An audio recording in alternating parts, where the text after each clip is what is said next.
Bem-vindos! Hoje, 5 de janeiro de 2026, a gente vai mergulhar numa fonte que foi, na verdade, uma sugestão de um ouvinte. Pois é, um pedido bem específico, né? Muito específico. A mensagem foi bem direta.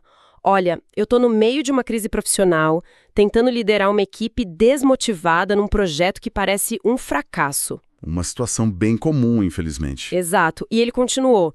Me disseram que o primeiro capítulo de um livro antigo, Neemias, tem lições sobre isso. Podem me ajudar a entender? Que desafio interessante. Porque a gente está falando de Neemias, um judeu com uma vida de elite, sabe? Século V a.C. Certo. Ele é o copeiro do rei Artaxerxes I. Basicamente, o homem mais poderoso do mundo na época, no coração do Império Persa.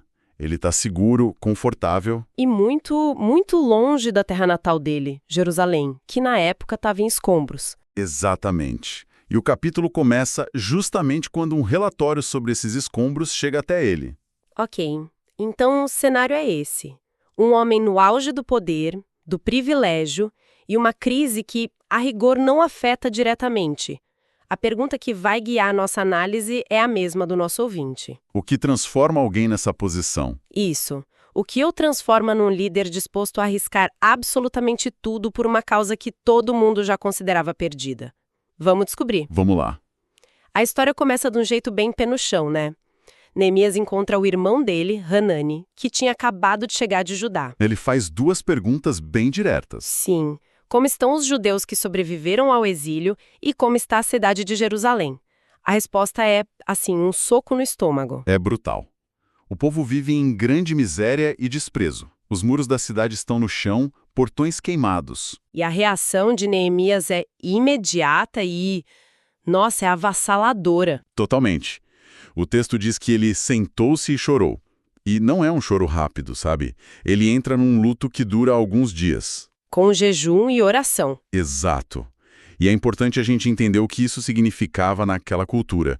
Luto público, choro, jejum, isso não era sinal de fraqueza. Era uma forma de protesto quase. Era uma forma ativa e poderosa de processar uma tragédia, uma declaração pública de que algo estava terrivelmente errado.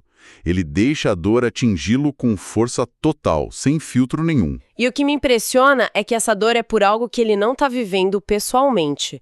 Ele está lá no palácio, provavelmente comendo e bebendo do bom e do melhor. Pois é. Mas a vergonha do povo dele vira a vergonha pessoal dele. Mas vamos ser práticos. Por que os muros eram tão importantes assim? Hoje a gente pensa em muro como algo que separa. Mas naquela época era o oposto. Era diferente, né? Completamente diferente. No mundo antigo, uma cidade sem muros era tipo uma casa sem portas e janelas num bairro perigoso. Era um convite aberto à violência. À invasão, ao roubo. Mas era mais que isso. Um muro destruído era um símbolo de humilhação total.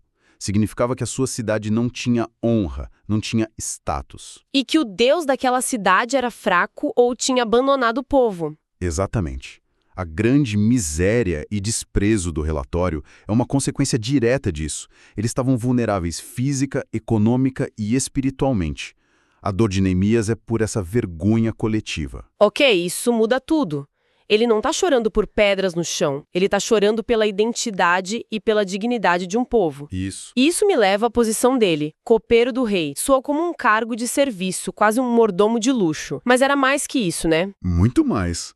Ser o copeiro de um rei persa como o Artaxerxes era uma das posições de maior confiança em todo o império. Ah, sim. Ele não só provava o vinho para garantir que não estava envenenado, o que já colocava a vida dele em risco todo dia. Certo, ele era a cobaia real. Pois é, mas ele era também um confidente, um conselheiro íntimo. Ele controlava o acesso ao rei. Era um cargo de poder político imenso. Entendi.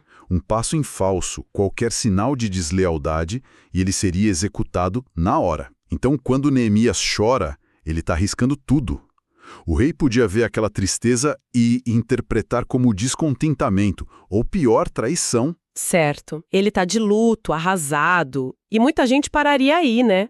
Paralisada pelo tamanho do problema. Mas ele faz algo diferente, ele canaliza essa dor para um lugar muito específico. Ele começa a orar. Exato. E o que chama a atenção é que não é um desabafo emocional aleatório. A oração dele tem uma estrutura. É quase como se ele estivesse montando um documento estratégico. É a melhor definição que eu já ouvi. Não é um lamento, é um recurso. Ele está construindo um caso. E começa estabelecendo a jurisdição. Como assim? A primeira coisa que ele faz é a adoração. Senhor, Deus dos céus, Deus grande e temível, que mantém a sua aliança de amor. Ele está, na verdade, definindo o caráter da entidade a quem ele se dirige. Mas por que começar com a adoração? Parece contraintuitivo. Se a sua casa está pegando fogo, você não liga para os bombeiros elogiando o caminhão deles. Ah, verdade. Você grita socorro. Por que Neemias faz isso? Porque ele está fazendo algo fundamental. Ele está tirando o foco do tamanho do problema, E colocando foco no tamanho de quem pode resolver o problema. que sejam os escombros de Jerusalém, eles são menores que o poder de Deus. É um ato de reorientação. É um ajuste de perspectiva antes mesmo de apresentar o problema. Perfeito. Ele ancora a esperança dele na natureza de Deus, não na situação desesperadora. Entendi. Depois dessa introdução, ele passa para a confissão. E o que me salta aos olhos é a linguagem. Eu e a casa de meu pai temos pecado. Ele usa primeira pessoa. Sim, isso é crucial. Mas espera aí.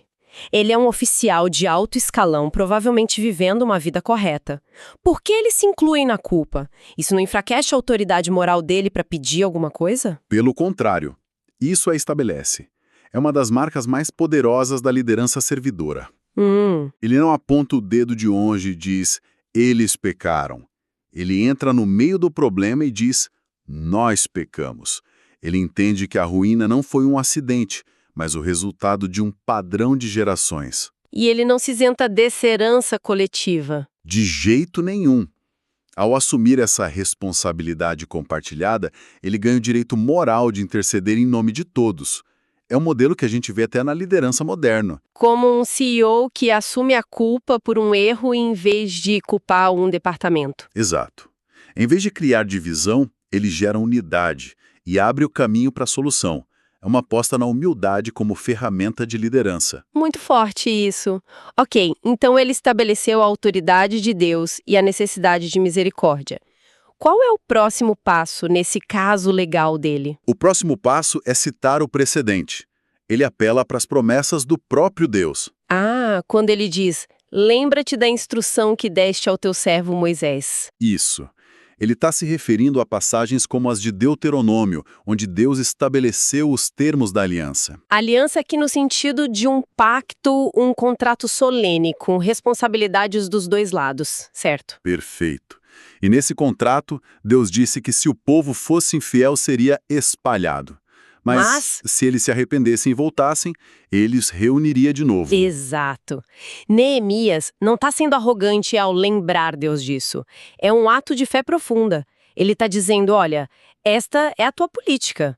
Esse é o teu acordo. Nós quebramos a nossa parte, mas agora estamos voltando, cumprindo a condição. Uau! Ele baseia o pedido na honra e na consistência do próprio Deus. Precisamente. Então o argumento está quase completo. Adoração, confissão, apelo às promessas. Ele preparou o terreno todo antes de finalmente pedir alguma coisa. E o que ele pede? E aqui está a parte mais pragmática e brilhante. O pedido final é incrivelmente específico e pé no chão. Ele não diz, reconstrói os muros magicamente. Não, ele é bem prático. Ele pede, dá sucesso ao teu servo hoje, concedendo-lhe a benevolência deste homem. Deste homem, se referindo ao rei Artaxerxes. Exato. A oração dele aterriza na realidade imediata dele. Ele pede a Deus que abra uma única porta, uma porta que só Deus pode abrir, que é o coração do rei. Mas ele mesmo está posicionado e pronto para atravessar essa porta. É aí que a fé e a ação se conectam, né? É a junção perfeita. Ele pede ajuda divina, mas sabe que é ele quem vai ter que bater na porta do rei e ter a conversa mais arriscada da vida. E isso nos leva à frase final do capítulo. Ah, sim. Parece um detalhe jogado ali, eu era o copeiro do rei. Mas depois de tudo que a gente conversou, essa frase ganha um peso enorme. É a chave de tudo. A oração não foi um fim em si, foi o começo. O luto o levou à oração e a oração o levou a um plano. ele comece a conectar os pontos. Sim, ele olha para a própria vida, para o cargo dele, e percebe que a proximidade com o homem mais poderoso do mundo não é uma coincidência, é uma plataforma. A dor pessoal, a fé nas promessas e a posição estratégica no palácio, tudo se encaixa. Ele entende que foi colocado ali, naquele lugar, naquele momento, por um motivo. E tem um detalhe de tempo aqui que é crucial. O texto diz que ele recebeu a notícia no mês de Quisleu, e o capítulo seguinte, quando ele finalmente fala com o rei, começa no mês de Nisan. Isso dá uma diferença de cerca de 4 meses. 4 meses. Hoje em dia, um líder que levasse 4 meses só orando antes de agir seria, sei lá, massacrado, acusado de inação. Com certeza. O que estava acontecendo nesse tempo todo? Isso mostra que a preparação interna foi tão crucial quanto a execução externa.